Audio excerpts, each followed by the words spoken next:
안녕하세요. 슬기로운 베트남 생활 블루에버입니다. 지친 일상에서 벗어나 대자연 속에서 몸과 마음을 치유하는 힐링을 하고 싶다면 어디가 떠오르시나요? 저는 사파를 강력히 추천합니다. 한국에는 아직까지 비교적 덜 알려져 있지만 영국에서 발행되는 럭셔리 여행 잡지 CN 트래블러가 선정한 전 세계 가장 아름다운 도시 매년 이름을 올릴 정도로 사파는 그 가치를 아는 사람만 아는 숨겨진 보석 같은 도시입니다. 무더운 동남아스럽지 않게 연중 쾌적한 15도에서 18도 기온을 가진 사파는 베트남에서 보기 드물게 산을 벗삼아 트레킹을 즐길 수 있는 몇 안 되는 도시인데요. 평소 산을 즐겨 찾는 분이라면 말할 나위 없고 산 이외에도 볼거리, 즐길거리가 가득하여 남녀노소 호불호 없이 만족도가 높은 관광지이기도 합니다. 찾아가기가 쉽지가 않지만 일단 한번 갔다면 평생 잊지 못할 이국적인 추억을 가득 선사하는 도시 사파를 블루에버가 알기 쉽게 정리해드립니다. 자, 그럼 믿고 따라오시죠. 출발합니다.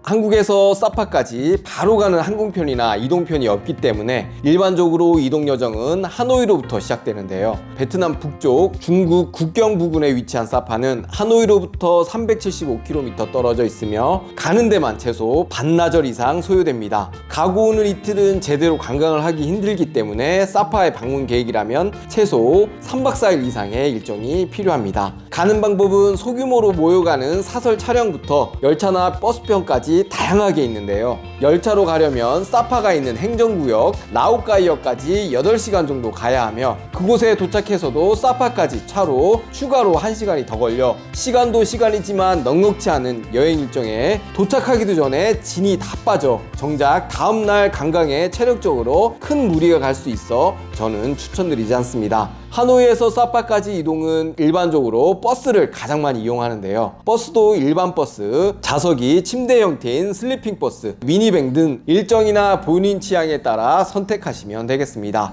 이동 도중 휴게소에 한번 정차하여 차로 도착까지 총 6시간 정도 걸리는데요. 버스 요금은 1인당 한국 돈 3만원 정도라고 생각하시면 되겠습니다. 특히나 누워가는 슬리핑 버스는 외국 관광객에게 생소하기 때문에 가장 인기가 있는데요. 다만 슬리핑 버스표 예매시 외국인이라고 잘 모른다고 한 사람이 침대 한 칸을 써야 하는데 두 사람을 한 침대로 주는 경우도 있어 잘못하면 좁은 공간에 두 사람이 포개져 갈 수가 있습니다. 슬리핑 버스 예매시 1인당 침대 하나씩 주는지 꼭 확인이 필요합니다. 사파는 한국 기후보다 여름은 덜 덥고 겨울은 덜 추워 연교차가 크지 않은 온화한 기후를 가지고 있는데요. 야외 활동하기 가장 좋은 기온이 15도에서 20도에 속해 있는 신선한 봄, 가을이 사파도 가장 방문하기 좋을 때입니다. 다만 사파는 도시 자체가 1600m 고산지대에 위치해 있어 산악지대 날씨가 그러하듯 하루 중에도 날씨 변화가 매우 심한데요. 분명 오늘 일기예보가 맑은 날이라고 하더라도 예기치 않게 비가 내리는 경우도 많이 있으며 산에 걸려있는 구름 속에 있는 듯 무척 습하기 때문에 대낮인데도 불구하고 도시 전체에 안개도 무척 자주 낍니다. 또한 산속에 캠핑을 간 것처럼 낮과 밤 일교차가 무척 심해 해가 지면 예상보다 훨씬 춥다는 것을 반드시 주의하셔야 합니다. 겨울에는 동남아에서 그 보기 어렵다는 눈 내리는 광경을 간간히 볼 수 있을 정도인데요. 옷차림은 두꺼운 옷 한 벌보다는 다양한 두께의 옷을 여러 벌 준비해 기온과 날씨 상황에 따라 적절하게 대처할 수 있도록 특히나 체온 조절을 신경 써야 합니다. 또한 여름에는 수시로 비가 내릴 수 있으므로 산길에 우산을 쓰고 가다가 넘어지기 쉬우니 두 손이 자유로울 수 있도록 우산보다는 얇은 비옷을 챙겨가시길 추천드립니다. 사파에서 숙소의 추천 위치는 내가 사파에서 무엇을 할 것인지에 따라 달라지는데요. 넉넉한 기간에 사파의 자연관을 돌아보는 트레킹 투어 중심이라면 무엉화 밸리 지역에서 홈스테이를, 주변 레스토랑이나 편의시설이 많고 짧은 일정에 많은 활동을 해야 한다면 다음날 차로 어디든 접근성이 좋은 사파 중심 시내 호텔로 정하시는 것을 추천드립니다. 시내 중심의 숙소를 정한다면 낮 동안 관광이 끝나고도 사파는 시내는 넓지 않아 충분히 도보로 여행이 가능하기 때문에 저녁에도 간단하게 산책하고 현지 문화 체험에도 무척 좋다는 장점이 있습니다. 사파는 최근 베트남 내에서도 관광 중심지 중 한 곳으로 급부상하고 있기 때문에 숙박 가격은 그렇게 저렴하지는 않지만 한국인 기준 가격 대비 서비스의 질은 매우 좋은 편입니다. 홈스테이가 외지에 있는 경우 일정을 마치고 저녁에 돌아올 땐 밖에서 밥대를 놓친 경우 주변 식당이 없어 아예 저녁을 밤을 굶을 수도 있으므로 반드시 홈스테이에서 따로 석식을 제공하는지 사전에 확인을 하셔야 합니다. 시간이 넉넉하다면 사파 내 여러 관광지를 꼼꼼히 여유롭게 볼 수 있지만 일정이 짧은 3박 4일 일정 기준에서는 우선 사파 필수 관광지를 돌아보는 것이 무엇보다도 중요한데요. 사파는 크게 소수부족 깎깐마을 투어, 판시판산 투어를 돌고 사파 도심 관광 코스를 가장 추천드립니다. 사파를 소개하는 영상을 보면 소수부족 사람들이 하나같이 컬러감 충만한 독특한 복장을 입고 생활하고 있는 모습을 볼 수 있는데요. 사파의 상징과도 같은 소수민족의 전통 의상입니다. 사파는 12개 소수부족들의 생활 터전이기도 한데요. 그 중에서도 하몽족이 거주하는 깎깐마을이 가장 유명합니다. 사진에서만 본 그 유명한 계단식 논이 마을을 둘러싸고 있는 절경의 산과 함께 어우러져 그야말로 그림 속 장관을 이루는데요. 어디서도 본 적 없는 아름답고 이국적인 마을 분위기와 전통 복장을 하고 생활하는 마을 주민들을 보면 흡사 내가 판타지 이야기 속에 들어와 있는 듯한 신비로운 느낌을 받을 수 있습니다. 마을 안에는 부족의 전통 의상을 대여해 입을 수도 있으며 독특한 주거 환경, 계단식 농사와 생활 문화를 직접 체험할 수 있어 무척 생소하고 이국적인 즐거움을 선사합니다. 마을 곳곳에 그들이 직접 만든 수공예품을 판매하는 상점들이 많이 있어 들고 갈 작은 선물이나 기념품 사기도 좋으며 마을에 경치가 끝내주는 로컬 카페도 많이 있어 간 내린 신선한 커피를 마시며 풍경을 보고 있으면 진짜 그동안 쌓였던 피로가 눈 녹듯 사라지는 경험을 할 수가 있습니다. 또한 마을 안쪽에 들어가면 폭포가 있는데요. 폭포와 포토스팟 사진도 꼭 놓치지 말고 찍고 오시길 바랍니다. 참고해야 할 점은 마을은 사파 시내로부터 10분 정도 거리에 있으며 도시 내 그랩이 활성화되지 않아 택시를 타고 이동해야 하므로 숙소에서 정확히 호텔과 장소 이동 간의 요금 시세를 확인하고 프론트에 택시를 잡아달라고 부탁을 해야 악명 높은 사파 택시 바가지를 막을 수 있습니다. 깎깐마을은 기본적으로 고지대에 있는 산악지형이므로 등산하는 마음으로 수시로 수분을 보충할 수 있는 물과 채소, 운동화나 가벼운 트레킹화를 신고 가시길 추천합니다. 마을에는 경사가 심한 길이나 계단이 많고 길 포장 상태도 좋지가 않아 미끄러지기 쉽기 때문에 특히나 보행 중 안전사고에 유의하시길 바랍니다. 사파까지 왔는데 못 보고 그냥 가면 절대 안 되는 핵심 랜드마크가 있는데요. 바로 판시판 산입니다. 사파 일정 중 하루는 그냥 이곳에 투자한다고 보시면 되는데요.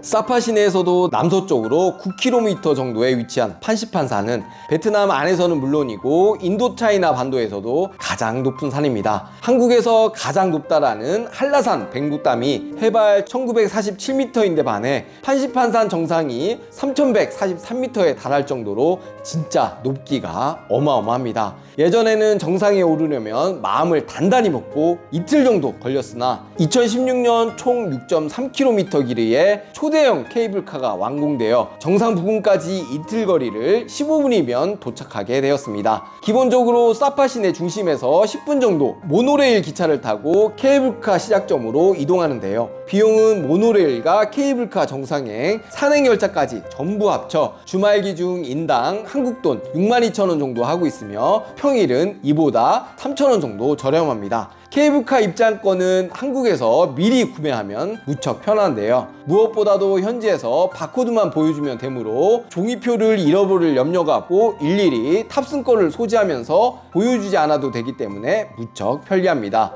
모노레일은 물론이고 케이블카를 타고 정상으로 향하는 동안 굽이굽이 끝도 없이 펼쳐지는 산에 걸린 구름을 뚫고 올라가는 광경과 눈앞에 펼쳐지는 숨이 멎을 듯한 압도되는 경치는 입을 다물지 못하게 만드는데요. 3143m나 되는 산 정상은 워낙 높이가 높아 구름이 항상 걸려있기 때문에 막상 정상에 다다르면 구름 속에 있는 듯해 실상은 안개 낀 것 같이 경치가 잘 보이지 않는데요. 만약 정상에 올라갔는데 날씨가 맑다면 3대가 덕을 쌓아야 겨우 볼 수 있다는 말이 있을 정도로 운이 정말 좋다는 것을 아셔야 합니다. 정상에 올라서서 주위를 바라보면 끝없이 펼쳐진 산들과 구름 사이로 세계의 끝을 보는 듯한 경험을 할 수 있습니다. 정상 부근에 앉아있는 거대한 불상도 보이는데요. 종교를 떠나 대자연을 조용히 바라다 보면 전쟁터 같은 일상에 대비해 예기치 않게 큰 힐링과 에너지를 느낄 수 있어 불산 근처 방문도 꼭 추천드립니다.